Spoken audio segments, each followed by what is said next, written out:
അസ്രായീൽ എന്ന് പറയുന്ന മലക്ക് നിന്റെ തൊണ്ടക്കുഴിയിൽ നിന്ന് റൂഹ് വലിച്ചെടുക്കുന്ന ഒരു രംഗമുണ്ടല്ലോ. എന്തേ നീ ചിന്തിക്കാത്തത്? കോഴി അറുത്തിടുമ്പോ ആ കോഴി കിടന്ന് പിടയുന്നത് കാണാറില്ല നിങ്ങൾ? ആടിനെ അറക്കുമ്പോ അത് കിടന്ന് പിടയും, കൈയിട്ടടിക്കും, കാലിട്ടടിക്കും, ചിറകിട്ടടിക്കും, തുള്ളിച്ചാടും. എന്തിനാ വാപ്പ? വേദന സഹിക്കാൻ പറ്റാതെ, മരണത്തിന്റെ വേദന സഹിക്കാൻ കഴിയാതെ ആ കോഴി കിടന്ന് പിടയുന്നത് ഞാനും നിങ്ങളും നോക്കി നിൽക്കും. എന്നാ ചിന്തിക്കാറുണ്ടോ ഇതേപോലെ ഒരു ദിവസം നിനക്കും വരുമെന്ന്? അന്ന് നിനക്ക് പിടയാനോ കൈയിട്ടടിക്കാനോ കാലിട്ടടിക്കാനോ തുള്ളിച്ചാടാനോ നമ്മളെ കൊണ്ട് പറ്റൂലല്ലോ. അള്ളാന്റെ മലക്കുകൾ നമ്മുടെ കയ്യും കാലും പിടിച്ചു വെക്കുമല്ലോ.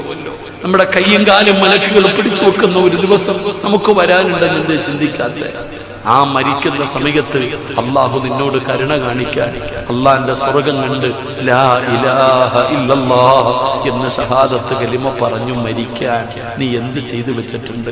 അള്ളാഹു നമുക്ക് ഈമാൻ നൽകുമാറാകട്ടെ.